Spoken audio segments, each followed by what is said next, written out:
right, guys, so I am going to do a offer video for you guys. I had 2 customers this morning. I'm waiting for one more right now, and thought I would just kind of take the opportunity to do a video really quick while I wait. All right, so OfferUp. So I know a lot of you guys want me to do more videos on OfferUp, but it's just like I always feel like there's not a lot I can add to what I've already talked about. And but I wanted to kind of go over some tips that could make you more money on OfferUp, some things that you could probably change to make more money on OfferUp. Now, I'm not saying that I'm Miss Bala Bala with OfferUp and I'm making freaking thousands. I'm not saying that. I'm not at all, because I know there's a lot of people that are making a lot more than me. But at the same time, I'm happy and I'm totally content with what I make on OfferUp. I mean, I honestly feel like no matter what you make on OfferUp, really, well, I don't want to say it like that, but extra money is extra money. You know what I mean? And if you have stuff that's just sitting at home, literally just sitting there, it could be making you money. All right. And so that's what the whole idea of being able to resell stuff. I know a lot of us are couponers here on this channel, and a lot of us do resell our stockpile. A lot of us don't either. And so, but for me, a little backstory real quick is that when I first started couponing you guys, I would have never thought in a million quadrillion gazillion years that I would sell my stockpile. I would have never thought that. And at the same time, I honestly would have never thought I would have a stockpile like the one that I have as well. I would have never even ever thought that I would have had accumulated so much stuff just from couponing. So of course I would have never thought to sell anything. All right. And as a new couponer, your goal is not to sell stuff when you first start off. Your goal is just to provide for your immediate family, your household, save money. All right. Once you get as much stuff as I have, you almost feel like you have no choice but to sell stuff.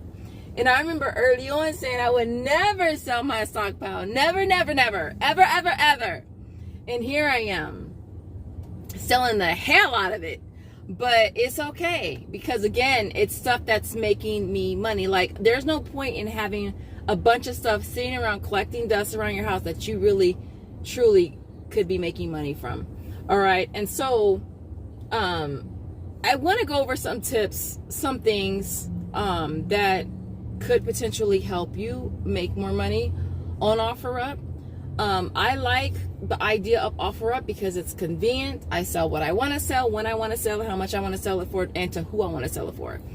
And that's what makes it convenient for me. I don't meet any customers at my house whatsoever. I meet all customers usually here at CVS. I have a couple regulars I meet at Wells Fargo and Chase. I have another customer I meet on the other side of the freeway. And so I don't meet anybody at the house. Things first is safety. Making sure that you are safe. You're meeting in well-lit places during day hours. Whether you be male or female, because nowadays, I mean, I feel like men are just as victimized as women are. And so you definitely want to be safe. If you need to have a co-pilot with you, have a co-pilot with you. There has been times I've brought Joseph with me. Try to establish some type of hours for yourself. I like to do like 8 o'clock to about 6. All right, so tips really quick, because I don't want this video to get too long. So the first tip is making sure that you are posting frequently. Make sure you post as consistently as you can. I would say if you can't post every day, post every other day. Obviously, if you're not posting, you're not going to sell what you don't post. So making sure that you post frequently is definitely important. I know back in the day, I was posting once or twice a week, like literally like once or twice a week. That was it. Nowadays, I do post. Sometimes I can post consecutive days, but for the most part, I at least try to post every other day. And I will tell you this tip too, y'all. You're better off putting up 5 listings for 5 days in a row than listing 25 listings in one day. Like, I find that to work better for me. So, and I used to do that. I used to post like 20 listings in one day, and then I wouldn't post again until like the end of the week. All right, but that is not a good method. That wasn't a good method for me. So now what I do is I'll spend one day and I'll take a bunch of pictures. I'll set up my bundles and I'll take a ton of pictures of everything, and then I will spread those pictures or those listings throughout the whole week. So I'm basically just putting up 5 or 6 new listings per day. So it makes it convenient so you don't have to set aside time to take pictures. Because I know that for me, it's just the time it takes to take pictures. I use natural lighting, and I notice that in my house, it gets a little darker around 3 o'clock. So if I can get all of my pictures taken before 3, I'm good. And to only have to do that once a week is even better for me. And so that's what I find works best for me, is to spend one day, one afternoon or whatever, take a ton of pictures, and then you have the whole week to get those listings posted. And that's pretty much what I do. All right. When it comes to like older listings, I want to say for me, 3 weeks, 4 weeks maybe, I will relist them. And what I mean by that is I will screenshot picture, crop it, copy paste description, and just relist it and archive that older one. I will do that just so your listings don't get too old. If I have to drop prices on things, I will drop prices. But yeah, as far as listing, list as frequently as you can, and try to make sure that you are refreshing your older listings as well. And that kind of plays into listing daily as well. Like if you can't put up actual new listings, then just refresh them. And there's times where I do that as well. I'll just refresh them. Or if I am selling something that I have multiple sets of, I list that one sold, I relist it, that counts as relisting as well. So I don't actually have to list all new items. All right, it's a mixture of relisting sold sets and relisting or refreshing aged out sets or bundles. The next tip is pricing. All right, pricing is so important because it's what's going to sell a product for you, right? If you are listing your stuff, if you're overpricing your stuff or overvaluing it, then it's not going to sell. And if there are 6 other people selling the same product that you're selling for $3 or $4 cheaper, then guess who's going to get that sale? Those 6 other sellers. And so I always recommend that you go through OfferUp in your area, check competitor pricing, see what other sellers are selling stuff for, just to see where you kind of can start at as far as your pricing.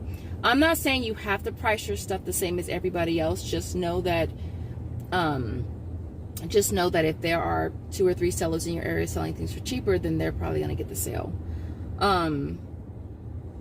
What else can I give you as far as a tip? So we said list frequently, we said pricing, pictures.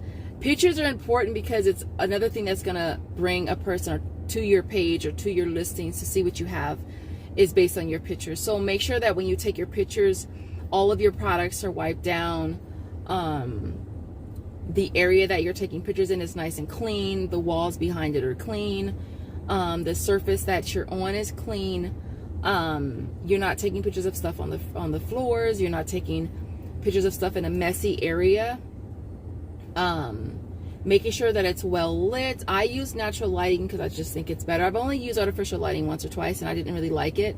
So I just use natural lighting. Make sure you crop your pictures as best you can. And then second to pictures is your description. I say be descriptive, but you're going to always have 10 people ask you what color is a purple bike you're selling. You're going to have that. And so just be aware of that and I don't want to say be okay with it, but just know that people are going to ask you questions that you've already provided in a description. It's okay. It's going to happen. And so I try to be descriptive in the description box as far as what I'm selling, scents, colors, quantities, sizes, ounces, I put how many I have available, how many sets available. I have bullets that I put in my description as well. Please bring exact change. I put my cross streets. I put all products are brand new, obviously never used. And what else do I put? No trades. Because I find that I have had people ask me, do I trade? It's like, trade it for what? I trade it for some money. But I do get people asking me, do I do trades? Because people will trade stuff, almost like a barter type of deal. That's all that I put. Oh, and then I have a minimum. I do have a minimum of $15 minimum. And that's just because some of my sets I will sell for really low. And I'm not going to meet you for a $3 or $4 set. I'm not going to do that. And of course, getting back to people ASAP. Like, if a person hits you up, it shouldn't take you 3 or 4 or 5 hours to get back to them. Because chances are by the time you get back to them, they've already forgotten about you and they're already feeling some type of way. So try to get back to customers as soon as you can. Granted that it's not sleeping hours. So for me, I check my phone before I go to sleep, like say around 9. I'm not going to wake up in the middle of the night and check my phone. All right, as simple as that. I'll check it as soon as I get up in the morning, which I usually get up at 4:30. So that's when I'll respond back. But you want to respond back to people as soon as you can. I think that's basically it, you guys, because I didn't want to make a really, really long video. But I kind of wanted to see what else there was I could talk about. I know you guys still have issues with pricing, and pricing is going to be one of those things where it just depends on your area, the area that you live in, depends on what other sellers are selling stuff for. But it's like you want to price your stuff to sale. You want to get rid of it. You don't want to be just wasting your time getting stuff listed and it's not selling because you're pricing your stuff too high. So I'm trying to think. I think that's basically it. Y'all see this tan I got going on? I've been getting so much sun. Ooh, look at that muscle. I've been getting so much sun. I've been loving my tan right now. Like, seriously. Some of you are probably like, that's not a tan. That's just your color. No, it's a tan. Look. Bam, it's a tan. But anyways, listen. I think that's basically all that I can cover in this video for you guys. If you guys have any other questions, definitely ask. Other than that, you guys, I hope this video was helpful. If it was, don't forget to show your girl a love by liking this video, and I will see you guys in the next watching. Bye, guys.